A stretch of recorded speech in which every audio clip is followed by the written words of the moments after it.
That's huge. That is a biggie. It's out of here.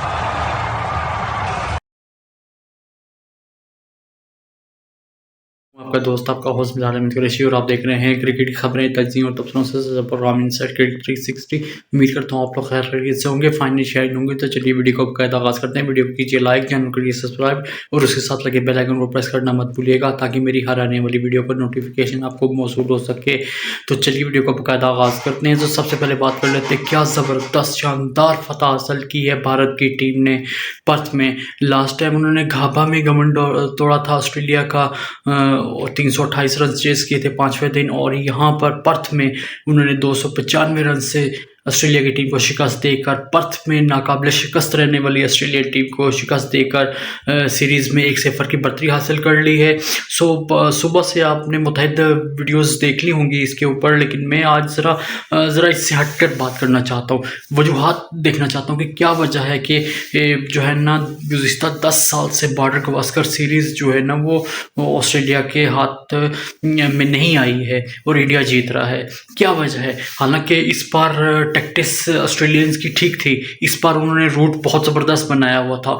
Australia ने पहले Perth में, Australian जब किसी एशियन टीम को बुलाते हैं ना, चाहे वो इंडिया होती थी, पहले की बात मैं कर रहा हूँ, ये बॉर्डर गवास्कर सीरीज़ जीतने से पहले की बात मैं कर रहा हूँ, कि इंडिया, पाकिस्तान और श्रीलंका वगैरह में से जिसको भी बुलाता था तो वो पहला टेस्ट मैच पर्थ में खिलाता था तेज़, ताकि वो इनिंग की शिकस्त से देकर ही सीरीज़ को बिल्कुल ही वहीं पर ही एशियंस को दबा ले।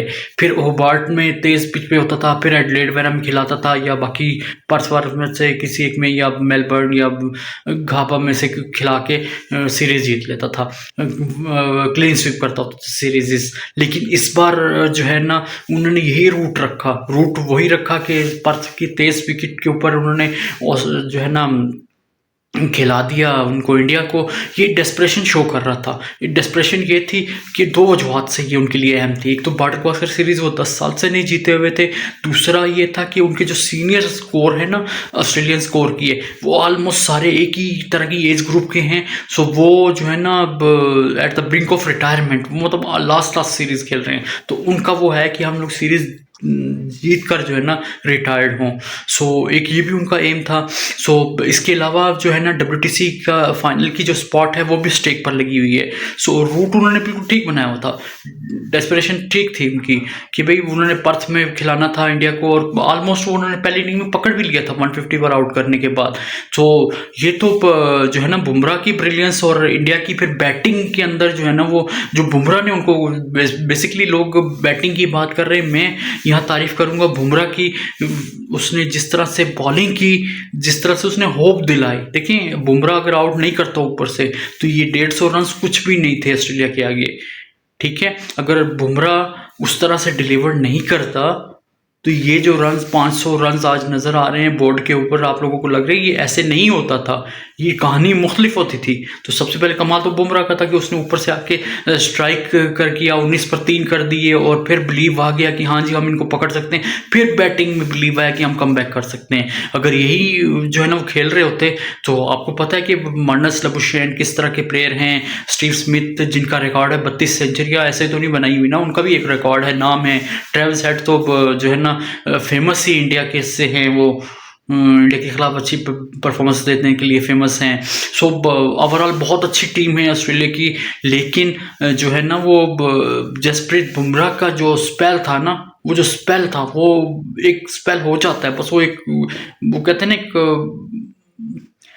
हाजिरी होती है जैसे, मतलब एक वो था उनकी, वो रिदम में आ गए तो बॉल अच्छी जगह गिरने शुरू हो गई, पिच भी उनको सपोर्ट कर रही थी, तो वो उन्होंने स्पेल किया।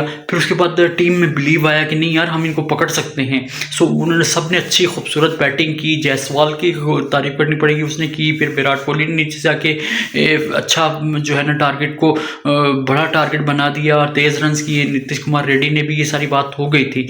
लेकिन जब ऑस्ट्रेलिया 12 पर 3 ओवरनाइट से जब इनिंग का आगाज़ किया तो अगले दिन चौथे दिन का आगाज़ भी कुछ अच्छा ना था।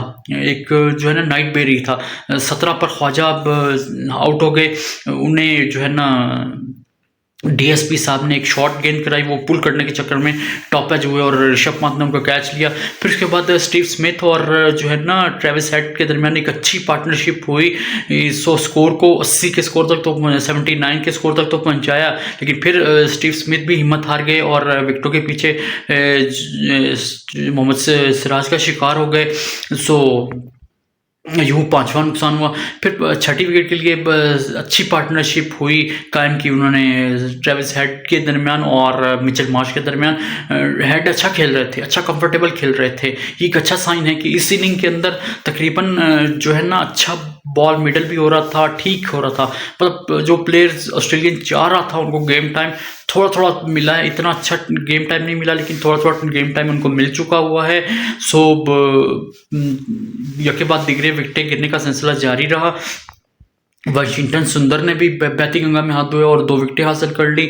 सो नीतीश कुमार रेड्डी को बहुत बहुत मुबारक हो कि उन्होंने डेब्यू के अंदर जो है ना सिर्फ बैट के साथ अच्छी परफॉर्मेंस की, बल्कि बॉल के साथ भी एक की विकेट, जो कि हमेशा पाकिस्तान उससे चूक रहा था। मुझे याद है कि लास्ट टाइम जब पाकिस्तान का दौरा हुआ था तो पहला टेस्ट मैच पर्थ में ही खेला गया था, तो उसमें 96 रन मिचेल मार्श ने बनाए थे।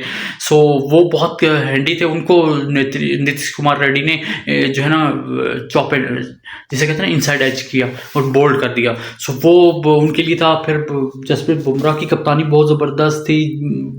मुख्तलिफ स्पेल में जब भी वो आते रहे तो विकेटें लेकर जाते रहे। ट्रेविस हेड को जिस तरह से उन्होंने सेटअप किया और आउट किया वो बहुत कमाल था।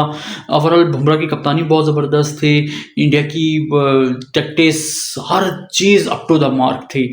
और congratulations to all the Indian fans, उनको बहुत बहुत मुबारक हो कि वो उन्होंने सीरीज़ में ना सिर्फ फतह हासिल की, बल्कि एक और फोर्ट्रेस को जो है ना उन्होंने ब्रीच कर दिया।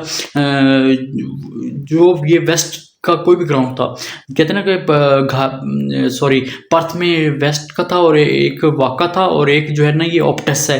दोनों में ये रिकॉर्ड था कि ऑस्ट्रेलिया अनबीटन था और इंडिया वो वाली टीम बनी है जिसने ऑस्ट्रेलिया की फतूहात को यहाँ पे ब्रेक लगाई। सो वजूहात क्या है, मैं वजूहात की बात करना चाह रहा था बेसिकली इस वीडियो के अंदर। वो ये है कि थोड़ा सा मैंने आपको आज का बैकग्राउंड बताया, फिर अब मैं वजूहात बताना चाह रहा हूँ कि क्या वजह है। वजह ये है कि रूट तो ठीक था, उन्होंने सेलेक्ट किया कि ठीक है जी हम इनको पर्थ की तेज़ विकेट के अंदर खिलाएंगे, पकड़ लेंगे, फिर आगे हम जो है ना अगला जो इन्होंने एडिलेड ओवल में डे एंड नाइट मैच रखा हुआ। डे एंड नाइट मैच में ऑस्ट्रेलिया का 100% सक्सेस रिकॉर्ड है, सक्सेस रेशो 100% है। सो वो भी बहुत कमाल की जो है ना वहाँ पे प्लानिंग थी। फिर आगे उन्होंने गाबा में पकड़ना था, फिर गाबा के बाद उन्होंने मेलबर्न में खेलना, फिर आखिर में सिडनी था। तो ये 5 रूट ज़बरदस्त था कि जी वहाँ तक पहुँचते पहुँचते इंडिया की टीम तकरीबन 3-0 से पीछे हो जाती। लेकिन उन्हें ये भी नहीं पता था कि जो है ना यंग इंडियन टीम जो कि अपने कप्तान के बगैर आ रही है, एक मेकशिफ्ट कैप्टन के साथ खेल रही है। हालांकि बुमराह ने इससे पहले कोविड टाइम में इंग्लैंड के खिलाफ जो चौथा मैच था 2020-21 में, उसमें कैप्टनसी की थी, गो कि वो हार गए थे। 370+ रन जो है ना वो इंग्लैंड की टीम ने चौथी इनिंग में चेज कर लिए थे। वो एक मैच था, वो हारे थे। लेकिन यहाँ पर उन्होंने अपनी कप्तानी से साबित किया कि फास्ट बॉलर एक अच्छा कप्तान होता है। फास्ट बॉलर बेसिकली एक अच्छा कप्तान होता है, उसके अंदर एग्रेशन भी होता है, वो फायर होती है, वो एनर्जी होती है, टीम को वो अच्छा लड़ा सकता है। मैं इसीलिए इस हक में था कि पाकिस्तान में जो शाहीन शाह अफरीदी है, मैं यही इसमें था कि वो कप्तान होना चाहिए, क्योंकि फास्ट बॉलर एक बहुत अच्छा कप्तान होता है, जैसे पैट कमिंस है, बुमराह है। अब अगले मैच में जो है ना रोहित शर्मा भी वापस आ जाएंगे पिंक बॉल के साथ, वो प्रैक्टिस भी कर रहे थे। इससे पहले जो है ना वो शुभमन गिल भी फिट हो जाएंगे, फिर शामी भी उनको ज्वाइन कर लेंगे। तो बहुत सारी चीज़ें हैं मेरे हिसाब से। जो है ना मैंने जो 11 प्रिडिक्ट की थी इसकी पर्थ के लिए, वही 11 इन्होंने खिलाई है। लेकिन अब जो है ना एडिलेड ओवल के लिए जो मैं कह रहा हूँ कि मेरे ख्याल में रोहित शर्मा को जो है ना अब एक बड़े दिल का मुजाहरा करना पड़ेगा और मिडल ऑर्डर में खेलना पड़ेगा, जहाँ पर उनके लिए जगह बच रही है। या तो वो जो है ना ध्रुव जुरैल को बार कर सकते हैं या देवदत्त पट्टिकाल को बार कर सकते हैं। सो ये एक आध चेंज मुझे लगता है। सो शामी के आने के बाद, शामी का मैं खुद इसलिए फ़ैन हूँ कि क्योंकि देखें बात ये है कि बुमराह के अकेले ऊपर लोड होकर ना, अभी वो इंजरी से वापस आया है। फास्ट बॉलर की लाइफ बहुत थोड़ी होती है, अगर वो उनको सक्सेस लेनी है ना, ये दोनों जो है ना सीरीज इंडिया के लिए ना सिर्फ बॉर्डर गावस्कर ट्रॉफी को रिटेन करना बहुत अहम है, बल्कि WTC के लिए भी जो है ना फाइनल के लिए जगह बनाना भी बहुत अहम है। सो इसलिए दोनों अहमियत की आमल है इंडिया के लिए ये सीरीज़। तो फास्ट बॉलर को बहुत एहतियात के साथ इस्तेमाल करना पड़ेगा। बुमराह को अगर आपने सीरीज़ जीत लें तो फिर 3-0 हो जाएं और या 3-1 हो जाए सीरीज़ किसी मकाम पर, तो फिर उसको बुमराह को रेस्ट दे सकते हैं आप, क्योंकि बुमराह को आप बहुत एहतियात के साथ इस्तेमाल कर सकते हैं। बुमराह के ऊपर लोड शेयर करने के लिए शामी को ज़रूर शामिल करें, लेकिन अब शामी को शामिल करेंगे तो शामी को किसकी जगह शामिल करेंगे, क्योंकि राणा जो है ना नीतीश कुमार रेड्डी है, एक अच्छा हैंडी है with the bat with the ball. वो उसने शार्दुल ठाकुर की तरह अच्छा एक काम किया, अपना जो भी उसकी लिमिटेशन की जॉब थी वो उसने पूरी की। फिर जो है ना सिराज भी अच्छी फॉर्म में आ गया है, बुमराह तो ऑलरेडी अच्छी बॉलिंग कर रहा है। सो या तो वाशिंगटन सुंदर की जगह पे शामिल करें, या जो है ना वो हर्षित राणा की जगह पे जो है ना वो कुछ हो सकता है। हर्षित राणा का कॉन्फिडेंस लो होगा अगर उनको ड्रॉप करते हैं, तो क्यों ना वो 4 फास्ट बॉलरों के साथ चले जाएं, जिसमें जसप्रीत बुमराह, हर्षद राणा, सिराज और शामी शामिल होंगे। और साथ में जो है ना ये कंडीशन को देखते हुए कि वाशिंगटन सुंदर की जगह पे शामी को शामिल कर लिया जाए या हर्षद राणा की जगह शामी को शामिल कर लिया जाए, मेरे हिसाब से तो ये चेंज बनती है। पिच अगर कंडीशन फास्ट बॉलर को सपोर्ट करती हुई तो चारों फास्ट बॉलर के साथ चले जाएं तो ये अच्छा होगा, क्योंकि तो लोड भी शेयर हो जाएगा, बुमराह के ऊपर इतना लोड नहीं आएगा। और या तो फिर जो है ना आप वाशिंगटन सुंदर की जगह पे अगर आप जडेजा को शामिल कर लेते हैं तो वो भी बेहतर होगा, ठीक है। लेकिन बेसिकली ये है कि मैं चाह रहा हूँ कि शामी को गेम टाइम भी मिल जाए और बुमराह के ऊपर से जो लोड है, क्योंकि उन्होंने पूरी सीरीज़ खेलनी है, 10 इनिंग है, बहुत ओवर करवाने हैं। ऐसा भी वक्त आएगा कि इनको 20-20 ओवर भी करवाने पड़ जाएंगे। ये लाजमी तो नहीं है कि अभी 5 विकेटें ले ली हैं और 8 विकेटें टोटल ओवरऑल ले ली हैं तो हर मैच में परफॉर्मेंस रिपीट होगी, किसी में मार भी लगेगी। मैंने आपको पहले भी अपने कहा था कि 1 या 2 टेस्ट मैच मुझे ड्रॉ नज़र आ रहे हैं इस सीरीज़ के अंदर। 1 या 2 टेस्ट मैच अगर ड्रॉ हो जाते हैं और इंडिया बाकी मैच जीत भी जाता है, तो फिर तो इसका मतलब ड्रॉ का मतलब ये है कि लंबी बॉलिंग करनी पड़ेगी इंडिया को भी लंबी बॉलिंग करनी पड़ेगी। सो कहने का मकसद ये है कि शामी को शामिल करना पड़ेगा समहाउ। कैसे करते हैं, किसको बिठाते हैं, ये तो अब टीम की जो है ना वो टीम कोच ये सब जब आपस में बैठेंगे, कप्तान कोच सब आपस में बैठेंगे तो मशवरा करेंगे तो फिर डिसाइड कर लेंगे कि कैसे करना है। ओवरऑल बुमराह का लोड शेयर करना है, ये मेरा एक मानना है, क्योंकि बुमराह को आपने बहुत संभाल कर इस्तेमाल करना है अगर आपने सीरीज में कामयाबी भी हासिल करनी है और WTC के फाइनल में भी जगह बनानी है और फाइनल में भी बुमराह को फिट रखना है। ये भी बहुत ज़रूरी है। ये नहीं कि सीरीज की हद तक है कि फाइनल खेलने के लिए आपको कोई बॉलर ही ना बचे, ऐसा भी नहीं है। मतलब बड़े टैक्टिक्स के साथ इस बुमराह को भी इस्तेमाल करना है।